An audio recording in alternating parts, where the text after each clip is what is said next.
작년에는 제가 퍼스널 모빌리티부터 먼저 이야기 드렸어요. 이게 좀 더 크고 많은 기업들이 투자를 할 거다. 지금 같은 경우에는 대부분의 기업들이 투자를 한 상황이기 때문에 오늘은 자동차에 대한 이야기부터 들어갈 겁니다. 자동차. 구동 방법과 운전 방법 두 가지로 나눌 수 있죠. 차량을 어떻게 달리게 만들 것이냐. 에너지 원에 대한 것들입니다. 차를 내가 운전하느냐, 남이 운전하느냐 나눌 수 있는데 우리 동력원부터 와보죠. 지금 우리가 쓰고 있는 가솔린하고 경유를 빼고요. 한마디로 휘발유를 빼고 자동차를 달리게 만들 수 있는 방법들 어떤 것들이 있죠? 자동차. 기본적으로 전기차가 있죠. 이런 것들 있죠. 바이오 연료, 수소 자동차, 우리 주변에도 이미 있는 하이브리드, 천연가스. 굉장히 많은 동력원이 있습니다. 그런데 요즘에 우리의 관심이 어디로 갔느냐? 전기차하고 수소차. 이 두 가지로 나뉘게 된 것 같아요. 사실 이 두 가지가 가장 좀 빠르게 우리가 볼 수 있는 모습, 빠르게 현실화시키고 현실화의 다른 말은 수익화가 가능하기 때문일 겁니다. 그래서 두 가지에 맞춘 것들 이야기하는데 가장 큰 이슈 하나를 뺄 수는 없을 것 같습니다. 기억하시죠?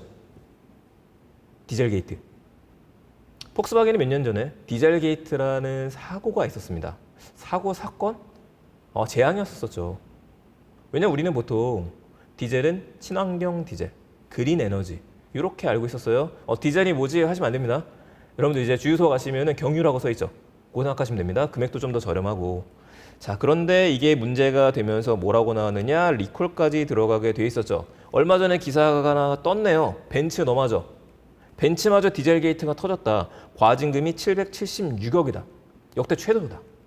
왜 이런 일이 벌어지게 됐느냐? 뭔가 벌어지기 시작했어요. 그게 뭐가 나왔느냐? 볼보가 내연기관에서 퇴출하겠다는 얘기가 나왔습니다. 자, 내연기관 가솔린하고 디젤들을 이야기하는 겁니다. 디젤 게이트 아시겠지만 다시 한번 이야기하자면은 자동차는 매연 생산 덩어리죠. 자동차 뒤에서 하루 종일 뛰어다닐 수는 없잖아요. 거기서 엄청나게 많은 먼지하고요. 엄청나게 많은 오염 물질들이 나오게 되는데 그렇다면은 많이 나오게 하면 안 되는 거죠.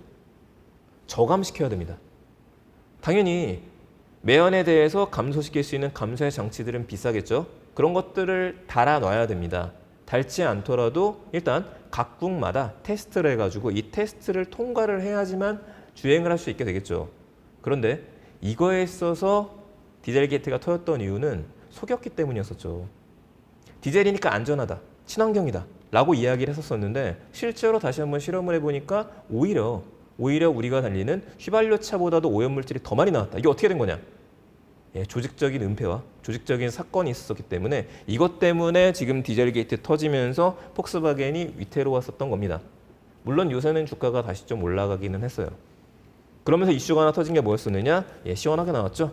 뉴딜에 대한 것들 많은 나라들이 얘기하는 것 중에 하나입니다. 내연기관차를 퇴출시키겠다. 한마디로 도시에 오래되지는 않더라도 기름을 쓰는 자동차들은 점점 못 들어오게 하겠다. 판매를 금지하든지 운행을 금지하는 정책들이 나오기 시작합니다. 이게 단순히 호의적인 공약이 아니라 진짜 이렇게 하는 거예요. 좋잖아요. 앞으로의 미래를 위해서 그리고 스마트한 시티를 만들기 위해서. 이미 자동차면은 떠올리는 나라 독일도 오래전에 선고를 했었고 유럽도 마찬가지입니다. 그리고 우리나라 서울시에서 얘기 나왔었죠. 2050년까지 내연기관 차량의 퇴출을 담은 그린 뉴딜 정책을 추진한다. 택시는 2030년 교체 차량부터 친환경차 도입을 시작합니다. 자, 2020년이죠. 10년 남았네요. 10년, 20년 뒤에 얘기해요. 많이 남았네. 이게 아닌 거예요. 별로 안 남은 겁니다. 차를 그냥 만들면 되는 게 아니라 노후된 차들이 다 그렇게 전기차화 시켜야 됩니다. 전기차가 되면은 충전소가 필요하고 수소차도 마찬가지겠죠. 모든 것들이 스마트한 시스템으로 하나의 도시가 새로 만들어진다는 얘기예요. 이렇게 되는데 기간이 10년밖에 남지 않은 겁니다. 5년밖에 남지 않았고. 그럼 다른 제조사들은 어떻게 되느냐? 이것 때문에 지금 많은 제조사들이 아예 선언을 하는 거죠. 내연기관 빼고 친환경 차로 다 탈바꿈을 하겠다. 지금 완성차 제조사들이 사활이 걸렸기 때문에 이런 일들이 펼쳐져요. 자, 계속 봐보죠. 디젤이 왜 문제가 됐느냐? 제가 조금 전에 이야기 들었었던 그런 디젤 게이트 때문에 문제가 됐습니다. 디젤은 친환경이냐? 글쎄요. 친환경이냐 아니냐? 지금은 아닌 쪽으로 거의 좀 내려갔죠. 그러니까 이 얘기 나왔던 거예요. 벤츠의 나라 미국 테슬라 편에 섰다. 독일 얘기입니다. 유럽연합 2021년부터 가솔린 판매 시 벌금이 800만 원이다. 내년이네요. 2021년부터 가솔린 차를 판매를 하게 된 벌금이래요. 그러면은 많은 회사들이요.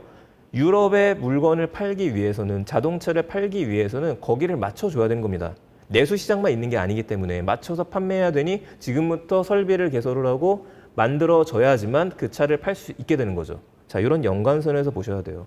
검색하면 더 많이 나올 겁니다. 영국도 마찬가지죠. 점점 더 많이 나와요. 지금 미국에서도 블룸버그 후보가 선언했던 얘기 나왔었잖아요. 내연기관 퇴출.